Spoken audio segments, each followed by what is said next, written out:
Eu fiz uma série de perguntas, que eu quero te fazer. A primeira delas é: o que vai acontecer às 19 horas ali no máximo, que eu acho que não vai ter tanto tempo assim para apuração. 19, 20 horas. O Guilherme não foi selecionado pelo povo. O que é a primeira coisa que vai passar aí pela cabeça do Guilherme? O que a gente tem que ter em mente é que eu, se fosse levar pelo pessoal, seria a última pessoa a topar esse convite, até pelos ataques que sofri da tua candidatura no primeiro turno. Mas eu não me movo por mágoa, por ressentimento, eu me movo na política por um propósito, que é fazer a vida das pessoas melhor, é lutar por mudança, e é por isso que eu tô aqui hoje. Boa. Então, já que você falou que não foge, o Nunes ele tá assistindo lá para ver se ele entra logo em seguida, vamos ver se ele consegue. No debate da Veja você não foi.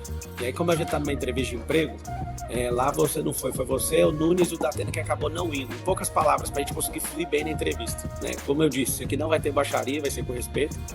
Apesar de muitas pessoas de direita não conseguirem nem dialogar com alguém de esquerda como você. E você fala pós já debate, por que você fugiu daquele? Aquele foi o único debate que eu não fui, porque não houve acordo com as regras, Marçal. A revista Veja, que organizava o debate, não atendeu o pedido da nossa campanha e de outras campanhas de ter regras que evitassem baixaria, de ter regras que permitissem uma discussão sobre a cidade, e por isso que eu não fui naquele. Em todos os outros debates, quando houve acordo com as regras, como esse aqui, a sua equipe mandou para mim a proposta de regras, esse compromisso que você reafirmou agora de não ter baixaria, por isso estou aqui e não tive naquele. Mas se pesquisarem vão ver, eu nunca me acovardei, sempre lutei com as pessoas que mais precisavam. Eu não me arrependo de nada do que eu fiz, cara. Por isso teria dificuldade de te dizer a pior coisa que eu já fiz na vida, porque não tenho nenhum grande arrependimento em relação à trajetória que eu segui, que foi sempre de acordo com a minha consciência. Tá, então significa que se você fizer uma coisa que os paulistanos não aprovam, você não vai arrepender, então. Você vai ser um tipo de político que, se conseguir governar São Paulo, você não vai arrepender das coisas que você faz, então? Não, cara, se eu cometer erros na gestão pública, né, certamente eu me arrependerei desses erros.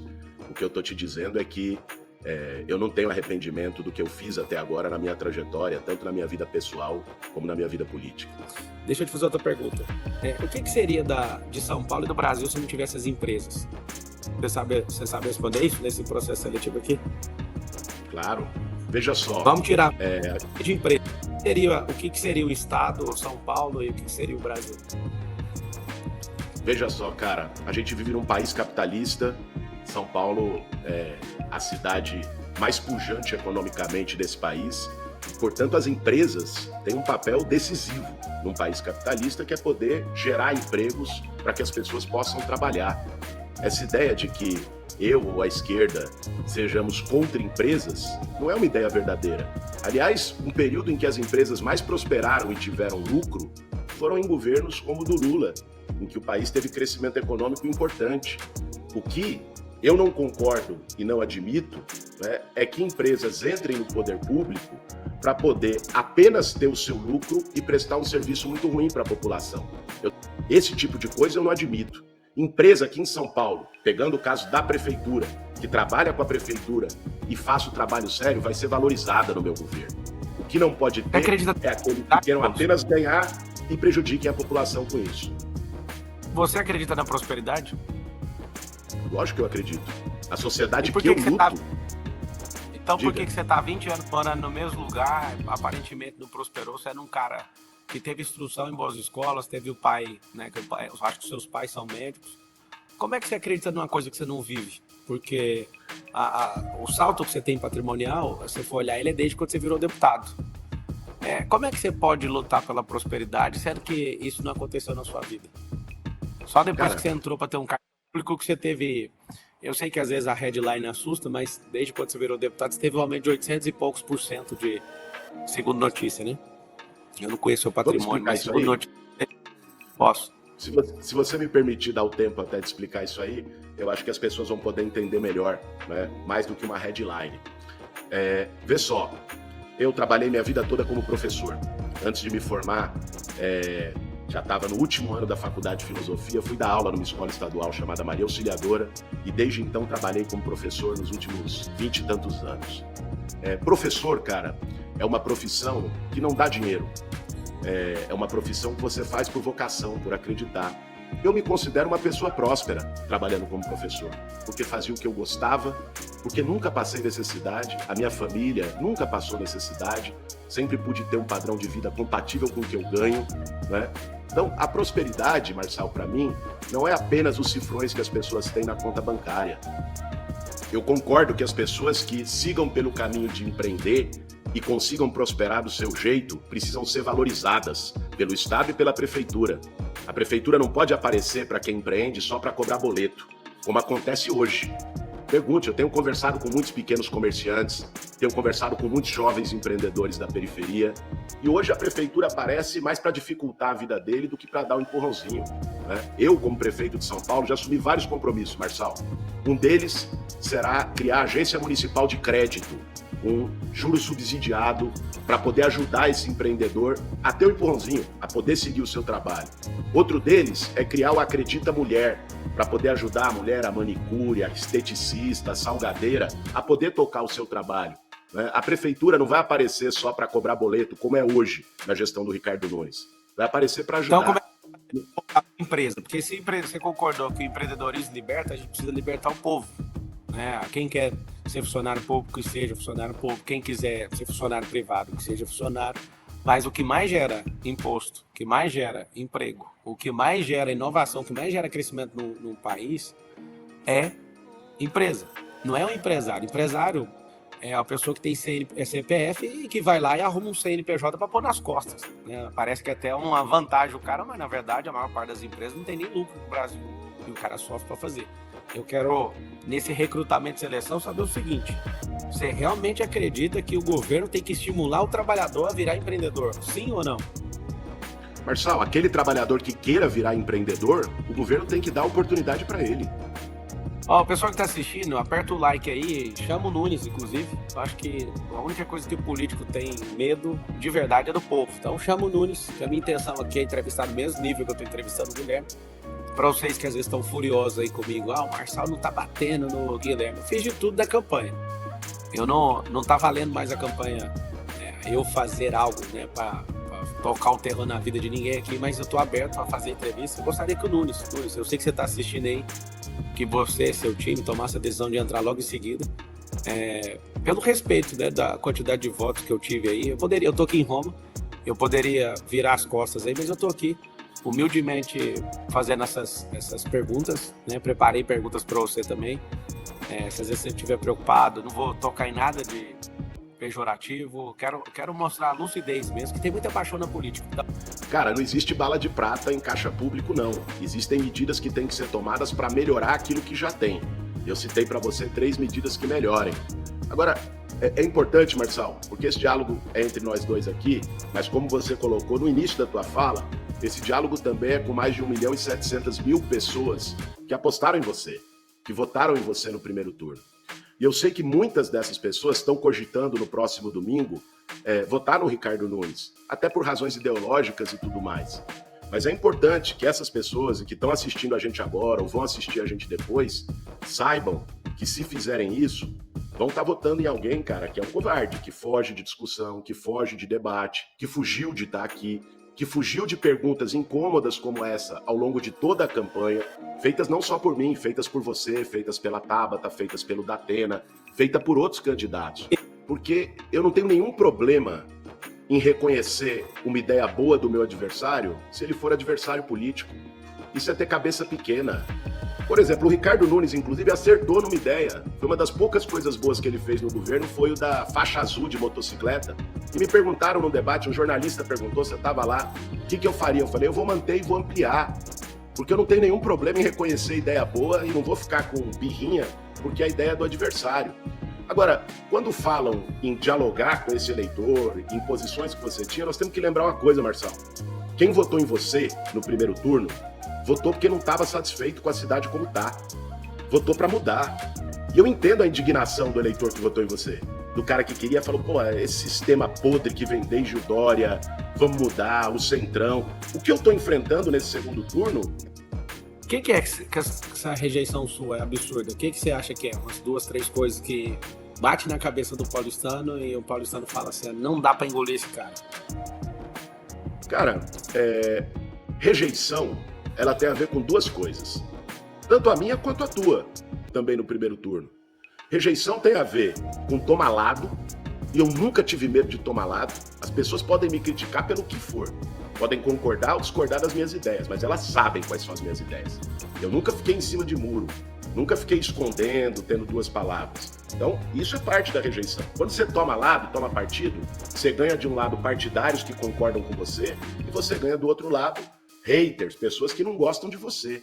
Isso é da vida, é da política, de quem não vai conforme o vento. Sabe quem tem menos rejeição no Brasil? É o Centrão, que nunca toma lado e está em todos os barcos. Agora, a rejeição tem a ver com uma outra coisa também, Marçal, que é muita mentira que contam, né? Quando me atacam de todos os lados, né, inventando mentiras sobre a minha trajetória, sobre as minhas posições, sobre a minha vida pessoal, nem sempre a verdade chega com a mesma velocidade que a mentira. Educação financeira nas escolas. Aqui na Europa, mais de 70% das pessoas investem, que aprende finanças desde pequeno. Nos Estados Unidos é mais de 50%. No Brasil é menos de 3% do Brasil é investidor. Me explica que tara que é essa que a extrema esquerda tem de não deixar, sempre reprovar, tanto no parlamento como nas assembleias legislativas, nas câmaras municipais, essa questão do ensino financeiro. Você vai apoiar isso? Ensino financeiro na escola pública, para as pessoas ganharem independência? Sem papinho. Cara, eu não tenho nenhum problema com educação financeira dentro do currículo escolar. Nenhum problema. Né? Nós temos que ver qual é a idade certa para entrar isso, porque a prefeitura cuida desde a creche até o 9º ano. O ensino médio, você sabe, é responsabilidade do Estado. Então você ter matérias como educação financeira, você ter matérias curriculares como educação ambiental, que é muito importante, ensinar a meninada a fazer reciclagem de lixo, que São Paulo hoje enterra 98% do seu lixo, a partir da escola, para levar isso para sua família em casa. Eu não tenho nenhum problema da gente abrir o currículo e ligar o currículo mais com a vida das pessoas. Nos próximos 20, 30 anos, mais de 300 profissões vão deixar de existir. Então, assim, eu não vejo a esquerda deixando colocar educação financeira e vice sabonetando a resposta aí. Não tem ensino de não, pô. Falei que eu defendo. Foi direto e reto. Aqui não tem sabonete, não. Aqui é papo reto. E o paulistano falar, vai ser o Boulos. Aí você vai colocar educação financeira na escola. Vai ter educação financeira, vai ter educação ambiental. Só o que eu quis dizer para você é que, para mim, a questão não é apenas a educação financeira, é a gente conseguir garantir um currículo mais próximo da vida real das pessoas, o que inclui educação financeira. Tá, tem 400 mil pessoas assistindo no YouTube e eu faço o apelo mais uma vez pro Ricardo Nunes. Vou conduzir a entrevista, que eu sou entrevistador, né? Eu tenho meu programa Marçal Talks, já entrevistei mais de 300 pessoas, sem contar podcast. Talvez esse momento seja um momento histórico na democracia brasileira, onde, de fato, né, a esquerda e a direita. Eu sou a direita, esse cara é de esquerda, e eu estou aqui e propus um debate aberto. Na verdade, não é um debate, senão eu ia estar quebrando, mostrando carteira de trabalho para ele, fazendo um monte de coisa. Isso aqui é uma sabatina e eu estou na situação de entrevistador. Fiz muitas perguntas, mais de 50 perguntas aqui pro Guilherme. E fiz as perguntas pro Nunes. Gostei do número de perguntas, viu, Marçal? Gostei do número de perguntas que você fez, ó. Mais de 50. Pode ficar nos 50, que aí o pessoal grava bem na urna domingão. Eu vejo que você é um cara que, assim como tem Lula e Bolsonaro, vai ter um tal de Guilherme e Pablo nos próximos 30 anos. Isso me incomoda, você acredita? Marçal, deixa eu te falar uma coisa, cara. Aqui tem uma expressão que a gente usa em São Paulo, que é uma expressão de nordestino. Minha mãe é paraibana e me ensinou ela desde criança. Eu não sou filho de pai assustado. Quando você diz um negócio desse, é que você tá pronto para qualquer embate. Adversário a gente não escolhe, cara, na campanha, na vida, aparece. E a gente tem que estar preparado para fazer um debate qualificado com qualquer adversário, independente das circunstâncias. Quando você tá numa batalha dessa, de missão, de propósito, você vai em frente, cara. Você não escolhe adversário, não.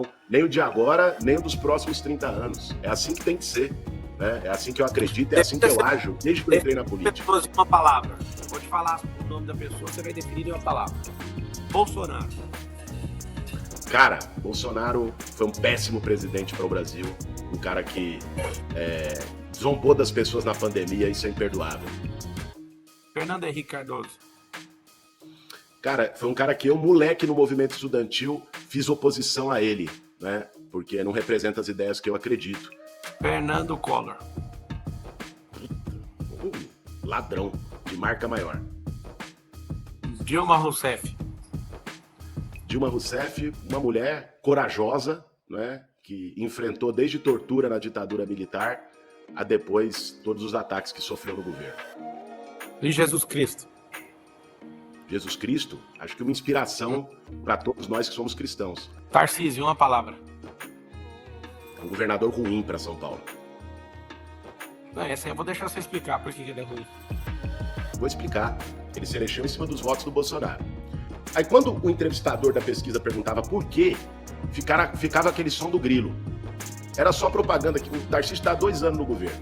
O que ele fez foi vender a Sabesp, num negócio perigoso que pode virar a Enel da água agora.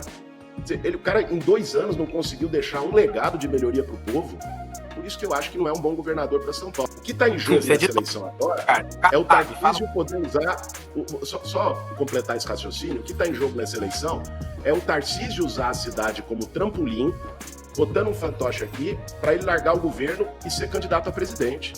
Essa turma que eu estou enfrentando. Pode ficar tranquilo que eu vou estar lá candidato. Guilherme, o Kassab, uma palavra. Cara, o Kassab é uma expressão do Centrão. É um cara que teve em todos os governos, né? Ele representa essa política. Tanto é que hoje ele está no governo do Tarcísio e está no governo do Lula, né? Independente da posição do lado ideológico, ele é um cara que se acomoda ali em todos os governos. Então, esse diálogo, independente de qualquer ideologia, é o que eu tenho feito nos últimos dias com a população de São Paulo. Agora tem uma coisa, então, Marçal, diga.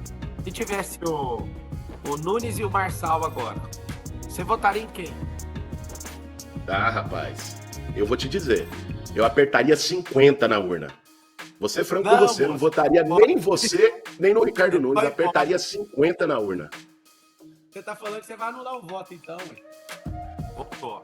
Você tá assim, você tá lado a lado, então, com o Tarcísio, porque o Tarcísio falou o seguinte na Jovem Pan. Se desse Boulos e Marçal, você votaria em quem? Aí o Tarcísio falou assim, votaria nulo. Então você tá falando que se tivesse Nunes e Marçal, você votaria nulo também? Apertaria 50 com gosto. E eu acho que essa é uma... Eu votaria nulo. E eu acho que mas essa é uma resposta, Marçal. Vamos falar aqui de maneira franca. Essa é uma resposta que hoje você tem que dar. Eu sei que é você que está me sabatinando, mas quem está no segundo turno hoje sou eu e o Nunes. Até agora, na minha cabeça, o número 5 na urna não funciona para mim. Nem de 15, nem de 50. Só pra você saber. É só o numeralzinho ali que não funciona. Qualquer outro número pega. Mas sendo bem verdadeiro, Boulos, apesar de eu estar elegante com você na postura de entrevistador, eu não voto na esquerda jamais. Eu, Pablo. Então, como você está me apertando aí, já que você está usando essa possibilidade de me entrevistar, eu vejo a mesma coisa no Nunes, cara. O grupo dele ali é de centro-esquerda da mesma laia que você. Então, eu acho difícil. Um dia na vida você vê eu posicionando dessa forma. Eu acho lamentável o erro do Bolsonaro em apoiar ele. Falar assim, do fundo do meu coração, eu não vejo diferença nenhuma entre você e o Nunes. Eu vejo uma máquina gigante na mão dele. Eu vejo um bem bolado que eu nunca vi na minha vida acontecer. E vou falar pela última vez aqui. Tá aberto pro Nunes entrar e eu fazer entrevista com ele do mesmo jeito. A gente tá terminando aqui 1 hora. É só pra eu entender, Marçal, que você deu essa possibilidade. Então, se você vier, você vai cravar o 28 na urna, é isso? Eu não vou fazer. Eu não vou. Se eu for também, o voto é secreto. E eu contaria o voto pra você se você fosse de direita. Cara, assim, o voto pra mim é ideológico. Eu não consigo votar nesse trem de menos pior. Eu confesso que é muito ruim, sabe? A gente vê uma política onde o menos pior pode ganhar. A gente tem que ter, assim, os melhores da sociedade investir nisso. Uma coisa que, independente de você ser de esquerda ou de direita, Marçal, tem coisas na política que são humanas, que é você ter coração. Não dá pra aceitar que você tenha, na cidade mais rica do Brasil, 80 mil pessoas morando na rua, cara. Aí você pode dizer, não, mas porque essa pessoa fracassou, não trabalhou, não quis, não seguiu. Não é isso não, cara. Tem gente ali que nunca teve uma oportunidade de vida, nunca teve ninguém pra dar um empurrãozinho pra ela. Deixa eu te falar, é um negócio que eu sempre quis perguntar para um comunista. O que é Foro de São Paulo? Em poucas palavras, O Foro de São Paulo foi uma entidade que se formou com vários partidos e organizações de esquerda da América Latina, chama Foro de São Paulo, porque a primeira reunião foi em São Paulo, aqui, para discutir a atuação comum, como a direita tem os seus organismos internacionais, sei lá, o CEPAC, não é? Tem uma conferência aí que a direita faz. É natural, cara, que numa democracia, tanto os partidos de esquerda se juntem para discutir em comum, como os partidos de direita se juntem. Isso é o Foro de São Paulo. Tá bom, então vamos lá. Liga aí o reloginho para ele fazer as considerações finais. Eu não esperava, eu achei que você não veria. Você topou prontamente pelo Instagram ali, eu vi, minha equipe me mandou. Achei respeitosa, acho que você também achou respeitosa a condução, tudo certo? Não, foi respeitosa, não teve nenhum ataque, nenhum desrespeito, nenhum apelido. Discutimos sobre a cidade. Eu vim aqui preparado para isso, Marção. Não espere por isso quando a gente estiver no embate político, disputando alguma coisa, tá? Que fique claro isso. Você joga de um lado, eu jogo do outro. Que a gente... Você não se acostuma com essa nobreza no embate. Isso eu sei perfeitamente. Aliás, se a gente levar essa metáfora pro campo do futebol, eu sou corintiano, você é São Paulino. Mas o problema hoje de São Paulo é o palmeirense que tá lá, sentado na cadeira. Então, nunca o Corinthians e o São Paulo, quando entrar em campo, não vão dar tudo para brigar entre um e outro, ou Corinthians e Palmeiras, ou Palmeiras e o São Paulo. Então, eu tenho clareza das nossas diferenças ideológicas e topei vir apesar delas, porque eu não fujo de debate, cara, com ninguém. Suas considerações finais, manda aí. Vamos lá, eu quero dialogar agora com você que está assistindo, em especial com essas mais de 1.700.000 pessoas que depositaram seu voto no Pablo Marçal no primeiro turno.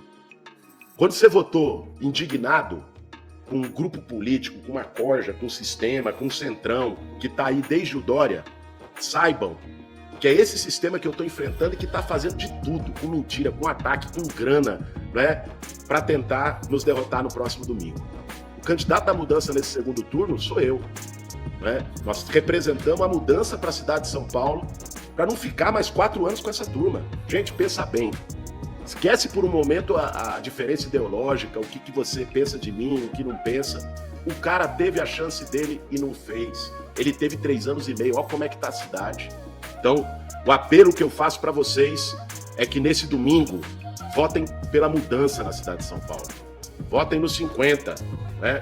O Marçal já disse aqui que não vota nem em mim, nem no Nunes, é direito dele e eu respeito. Eu mesmo disse que se fosse o caso dele e do Nunes, eu também não votaria em nenhum dos dois, porque existem diferenças.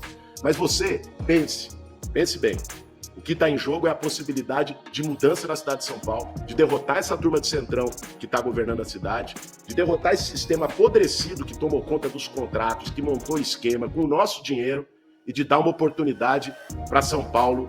Agora, do outro lado está alguém que se acovarda, que foge de responsabilidade, que só decide as coisas em porta fechada, que foge de você. Você que votou no Marçal e está pensando, porra, não vou votar no Nunes, saiba que se você fizer isso, você vai estar votando num covarde. Um cara que não se esconde. Imagine 4 anos com esse cara. Por isso... Cortaram o microfone igual no... Pode liberar o microfone aí pra ele dar tchau pro povo aí. Cortaram o microfone igual na Folha.